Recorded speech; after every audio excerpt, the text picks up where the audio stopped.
دا تاسو شاکړه دی چې د مړی ته د قران ویل څنګه دي د سبق ته ویل څنګه دي جواب دار دی بدعت عمل له وجه دار چې نبی صلی الله علیه وسلم په دور کې ډېر شي مړی شوی دي صحابه په دور کې مړی شوی دي لیکن وسه پورې دا ثابت نه ده چې مړی پروت دی او خلک را لګیدل وي ته قران وې دي څه فائدہ ده لہذا دا قول کوم نه کمزور دی کوم روایت چې راغلی چې اقرا ولا موتاکم یاسین ولو مړو ته چې کوم نه سوت یاسین وي هغه روایت سندن ضعیف دی کمزور دی هغه ثابت نه دی دویم دار کې هغه ثابت شي هغه کسر چې هغه محتضر وي معنا دا ځن کدن شروع کی ځن کدن د اسانیدو لپاره خلک دا وایي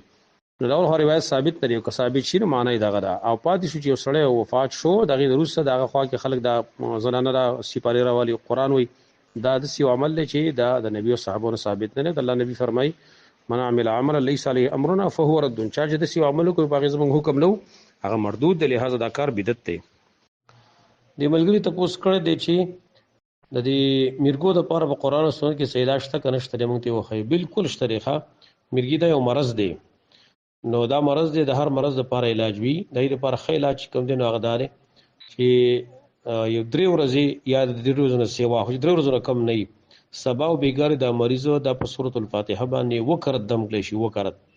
هر ورځ با هر ځل به سحر کې وزل سورۃ الفاتحه و یو دا په چوب کوي به ما خام کې یا مجګر کې به وزل بیا وي به چوب کوي هر ورځ سار او بیګا دی وکړه سورۃ الفاتحه په غیر دمي ان شاء الله وخی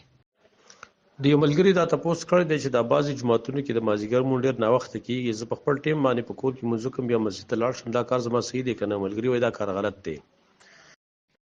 جواب دار چې کله د منځو د مازیګر د بازي خلک مکروه ټیم ترسي اسفرار الشمس ته رسي